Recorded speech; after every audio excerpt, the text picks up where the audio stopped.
Hello, good morning and good evening. Happy New Year po sa lahat. Kamusta po kayo dyan? Mga taga Luzon, Visayas at Mindanao.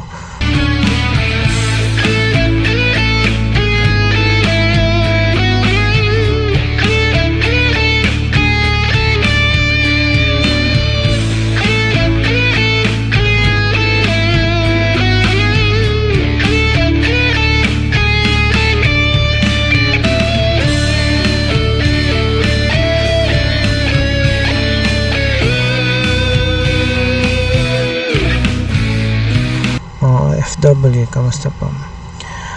Kunoodin po natin ito, impeachment case about kay Sara.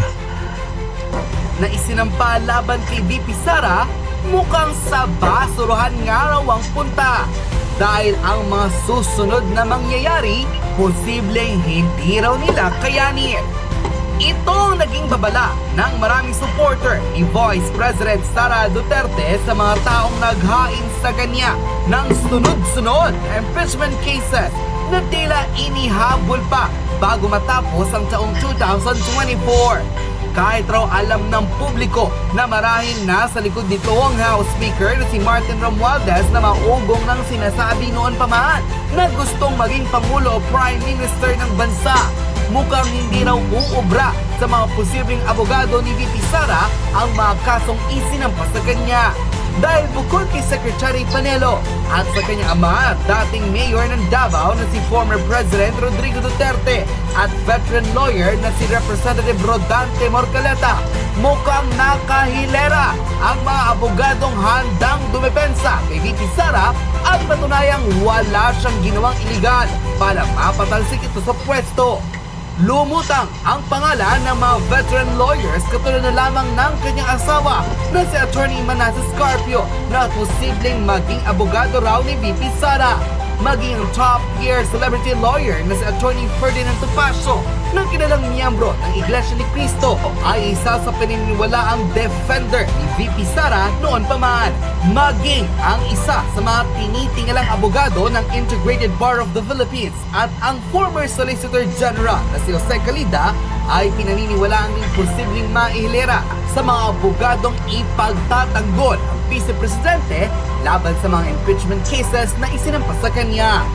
Magiging exciting nga raw ang January 2025 dahil expected na raw nagugulong ang kaso na pagpapatalsik kay VP Sara sa Kongreso dahil tiyak raw na mapapahiya ang mga kongresistang pilit siyang pinapababa sa kanyang kinauupuan sa higit 10 abogadong willing ipagtanggol ang Vice President na si Sara Duterte. Kilalanin kung sino-sino ang mga veteran lawyers ang handang idepensa si Vice President Sara Duterte laban sa mga impeachment cases na isinampas sa kanya. Panoorin ang full video!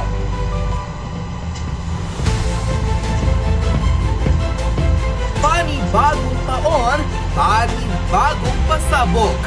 Ganito inilarawan ng maraming defender ni Vice President Sara Duterte ang exciting na mangyayari sa 2025, partikular na ang mga di-umano'y impeachment cases laban sa kanya. Sa halip nating ng problema, mukhang marami raw ang mga maninindigan Vice-Presidente at mananatili ang kanilang paniniwala na may babasura ang tatlong impeachment cases na parehas isinampas sa kanya bago matapos ang taong 2024. Hindi naman raw nakapagtataka kung tatlo sa mga veteranong abogado sa bansa ang voluntaryong nagbigay ng kanyang suporta at willing maging legal counsel ni VP Sara sa tatlong impeachment cases laban sa kanya. Lumutang ang pangalan ng kanyang ama na si former President Rodrigo Duterte, former Presidential Legal Counsel Attorney Salvador Panelo, and veteran lawyer Congressman Representative Rodante Morcaleta. Ilan lamang sila sa mga taong gusto ng taong bayan na bigyang proteksyon at ipaglaban ang Vice-Presidente sa di-umano'y political harassment na ginagawa sa kanya. Hindi lingid sa kaalaman ng publiko na talagang sunod-sunod ang paghahain ng impeachment cases laban kay Vice President Sara Duterte last year, particularly sa buwan ng December kung saan sinubukang panghabulin ng mga di-umano'y complainant na mapatanggal sa pwesto ang Vice Presidente. Na pinaniniwalaan namang isa sa mga nasa likod nito ay ang House Speaker na si Martin Romualdez na una nang kumalat na gustong mag-Prime Minister o mag-Presidente sa taong 2028. Ngunit ang hindi raw alam ng mga mambabatas na ito, nasa likod ni VP Sara ang pinakamalaking pangalan pagdating sa abogasya o ang mga taong willing siyang i-defend matapos ang pangmamaltrato sa kanyang Kongreso. Isa na rito ang Sagip Ordinance Representative si Rodante Marcoleta kung saan ba una nang sinabi na handa siya maging legal counsel ni Sara anumang oras kailanganin ang kanyang presensya. Matatandang isa rin siya sa walang takot na ipinagtanggol ng Office of the Vice President sa mga mambabatas na tinatyasan ng budget ng OVP na mula sa mahigit sa 2 bilyong piso. Binaba ito sa 733 million pesos na ayon mismo kay Rodante Marcoleta. Hindi na daw ginalang ng mga kanyang kapwa mambabatas hindi lamang ang konstitusyon kundi maging opisina ng ikalawang Pangulo ng Bansa. Isa rin sa mga matutunog na pangalan na posibleng maging legal counsel ni VP Sara ay ang former Presidential Legal Counsel at abogado de Campanilla na si Attorney Salvador Panelo, isa sa mga iginagalang na miyembro ng Integrated Bar of the Philippines at veteran lawyer na isa sa mga pinakarespetadong abogado sa bansa. Ayon mismo kay Secretary Panelo, although kaya raw ni VP Sara ang mga hamon na isinasampa sa kanya, hindi raw siya mag-aatubing tulungan ang anak ng dating Pangulo para ipagtanggol ang kanyang sarili, lalo't naniniwala ang veteran lawyer na walang kinumit na illegal practice ang Vice Presidente at ginagawa lamang nito ang kanyang trabaho. At panghuli, ang dating Pangulo at ama ng Vice President na si former President Rodrigo Duterte na magpakailang beses nag-alok ng tulong kay VP Sara pagdating sa pinansyal sa pag-ahay ng mga lawyers. Ngunit hindi ititinggap ng Vice Presidente at umantong na sa pagpupunontaryong maging abogado niya ang kanyang sariling ama. Nanindigan ang former president na isusumitin niya sa IDP ang lahat ng mga dokumentong kailangan para maging defender ng kanyang anak sa 3 impeachment cases na isinampa rito.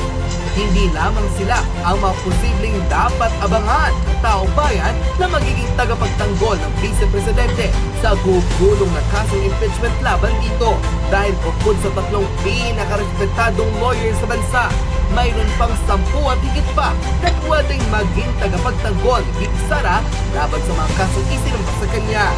Sa katunayan, isang netizen ang nag-comment online kung saan nag-trending pa matapos sabihin na dapat humanda ang mga kongresistang pilit pinapatalsik si VP Sara sa kanyang pwesto. Dahil bukod sa 3 pinangalanan, tila nakahilera pa ang mga veteran lawyers na handang ipagtanggol ng Vice Presidente at panindigan na maibabasura ang impeachment cases laban sa kanya. Ayun nga po, no? Ayun po yung mga impeachment case sa Duterte. Bago po lahat, Happy New Year po sa inyo lahat. At maraming salamat po sa mga nag-subscribe sa akin. Malaking tulong po yun. Thank you po. Nawa ay pagpalain kayo ng Diyos.